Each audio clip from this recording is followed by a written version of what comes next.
Hello, everyone. Welcome back to today's story.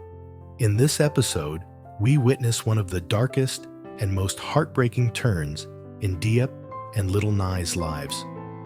What begins as an ordinary afternoon becomes a terrifying descent into fear when Phat, under orders from James's father, shows up at their home with a chilling warning. From that moment on, mother and child become trapped in a spiral of anxiety, sleepless nights, and overwhelming dread. This episode reveals just how far a parent's obsession with control can go. Stay with us until the end, because what Diep decides to do for Nhi's safety might change her relationship with James forever. And don't forget to subscribe to help us reach 10,000 subscribers. Your support truly means the world to us. The afternoon sun is dipping low when Diep hears the first knock. It's not a gentle tap or a polite greeting. It's sharp, deliberate, heavy. The kind of knock that makes the walls feel thinner, the air colder. Nhi, who's been coloring on the floor, looks up with wide, startled eyes. "Mama, who is that?"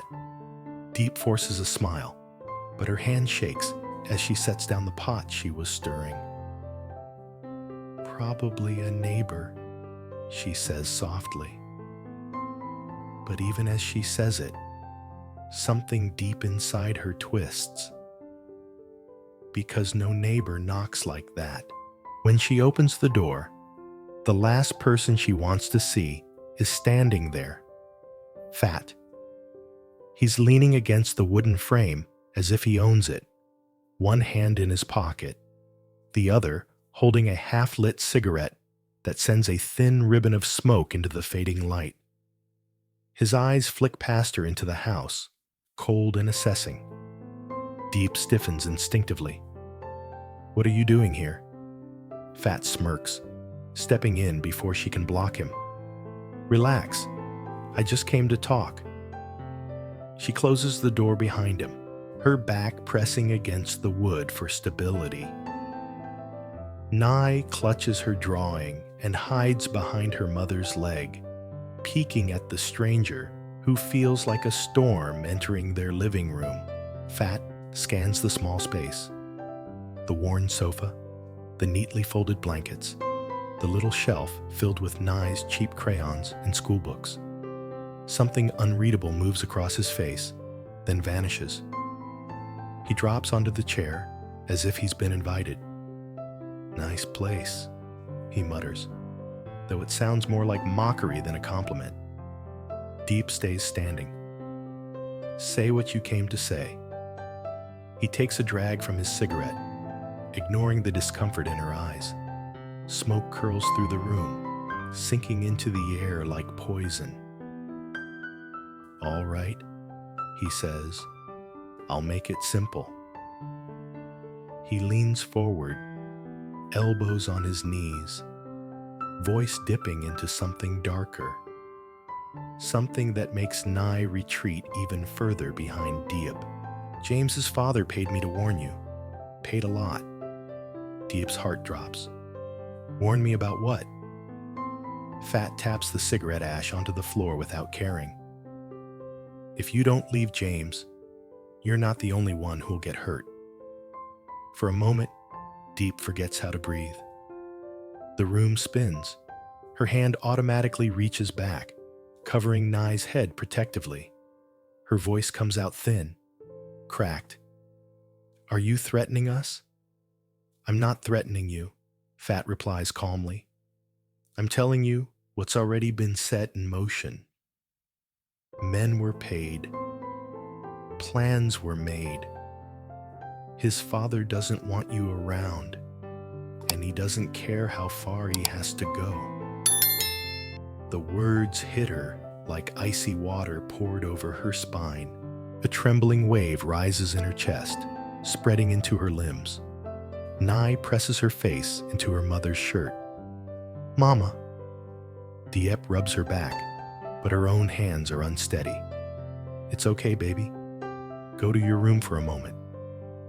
Nhi hesitates, then scurries off, tiny footsteps echoing through the small house.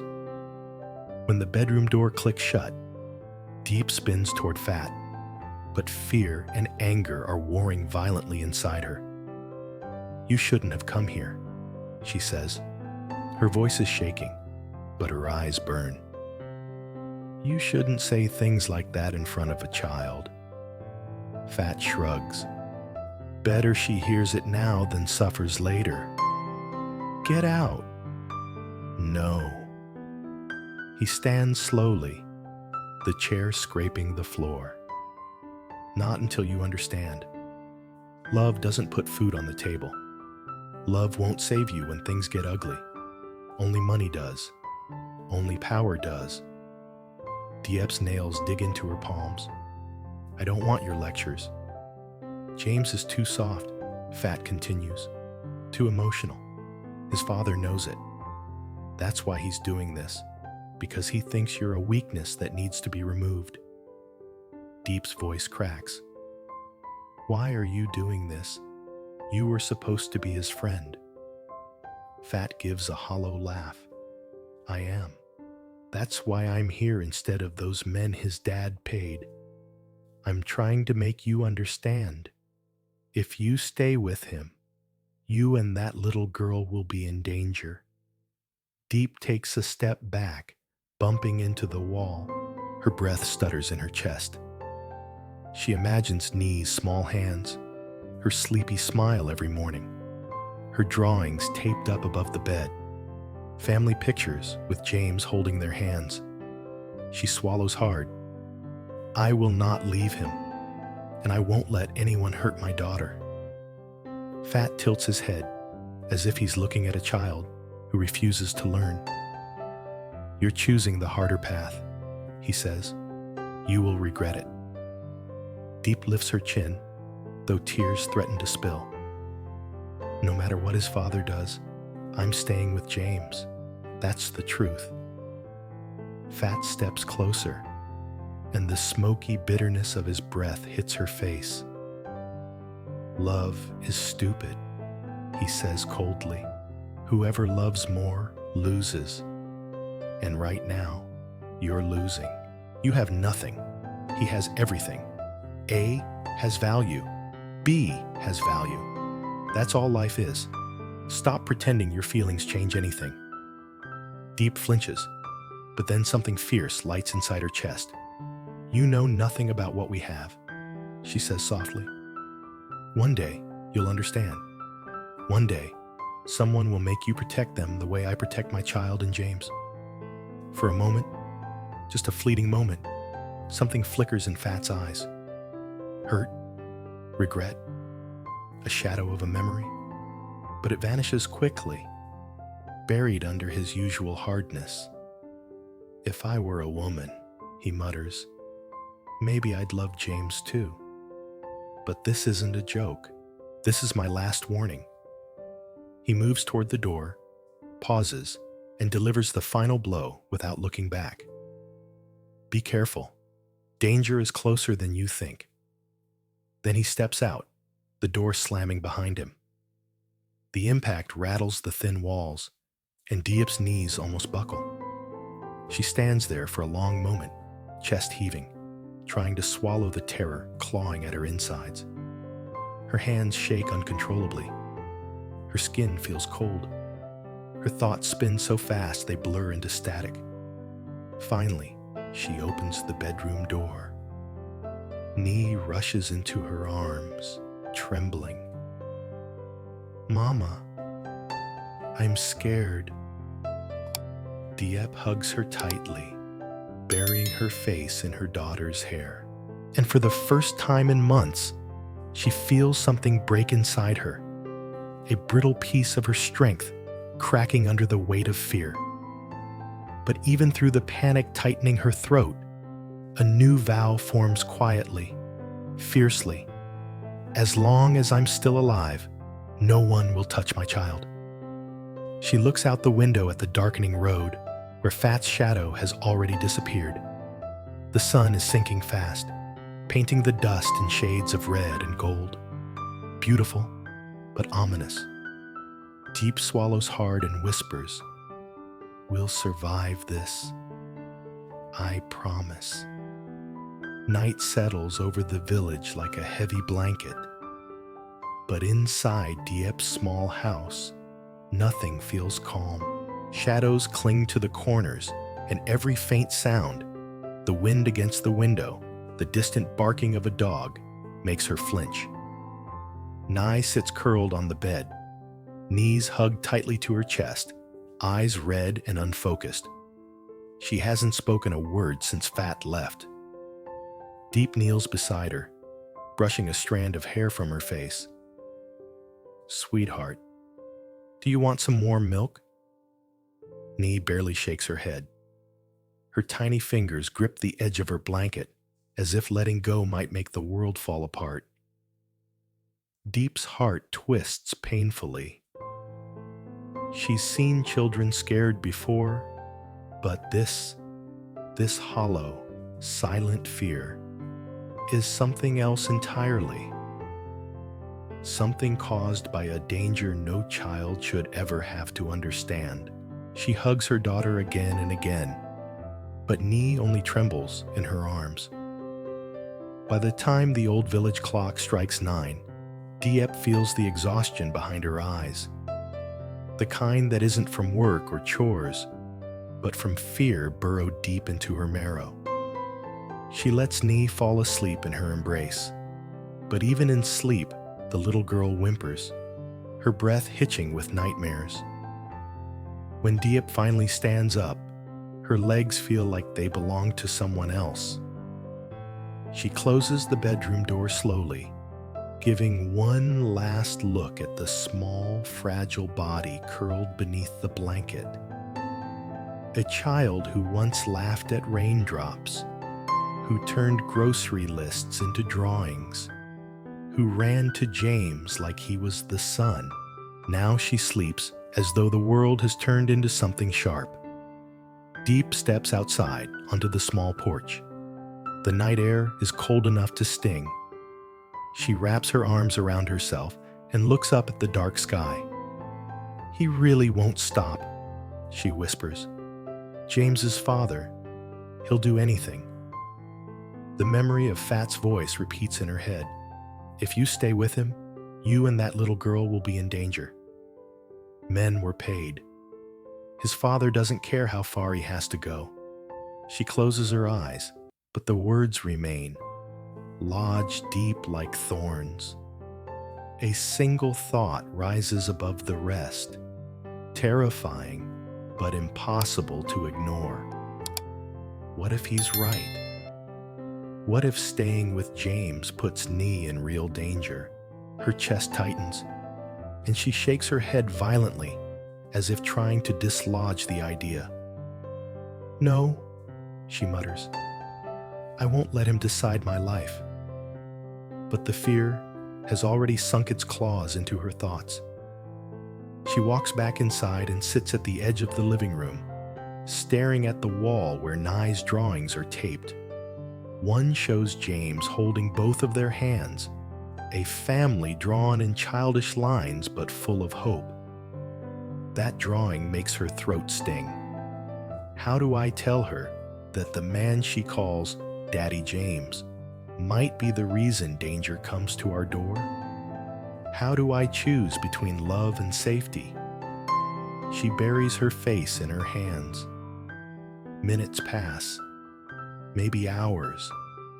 The lamp flickers once, then steadies again. When her phone vibrates, she jumps so hard she nearly drops it. It's a message from James. "I'll be home in 2 days. I miss you both more than anything." Diep stares at the screen, tears gathering. She wants to call him. She wants to tell him everything. That Phat came, that his father is threatening their lives, that Nhi cried herself to sleep. But she can't do it. Not yet. James is working far away in the Orange Hills, sleeping in a tent, waking before dawn. He has no idea that a storm is already circling his family. If she tells him now, He'll drop everything. He'll come running. He'll confront his father. And that, more than anything, might make things worse. Diep grips the phone tightly and writes back, "We miss you too. Be safe." Then she turns the screen off, unable to bear the guilt twisting inside her. She lies down beside Nhi again, placing a protective arm around her daughter's small body. Sleep comes slowly, and when it finally does, it feels thin and fragile, as if one whisper could shatter it. Morning brings no relief.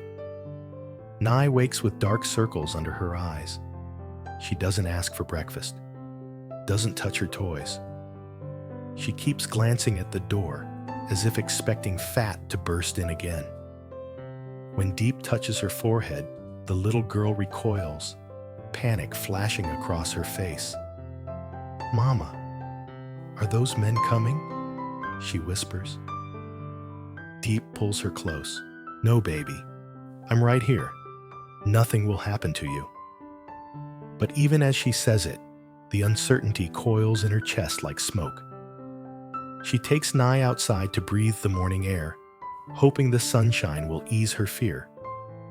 But when a neighbor walks by, Nhi hides behind Diep, shaking. When a motorbike engine revs nearby, Nhi bursts into tears. When a dog barks in the distance, she covers her ears and sobs. Diep gathers her in her arms, feeling helpless. "It's okay, sweetheart. You're safe." But Nhi keeps trembling. Her small body delicate as a sparrow caught in a storm. Diep holds her until the fear subsides into quiet sniffles, and in that moment, the truth hits Diep harder than anything Phat said. Her daughter is breaking. Fear has seeped into her mind, her sleep, her breath. And each second they stay here, each second they wait for James, feels like they're sitting beneath a blade suspended by a single thread. Diep wipes her own tears and stands up, carrying Nhi inside. She sets her down gently on the bed, strokes her hair, and whispers, "I will protect you, no matter what." But the words feel thin, like a promise made from paper. She needs to do more. She walks to the window and looks out at the quiet road, at the trees swaying gently, at the world that suddenly feels far too dangerous.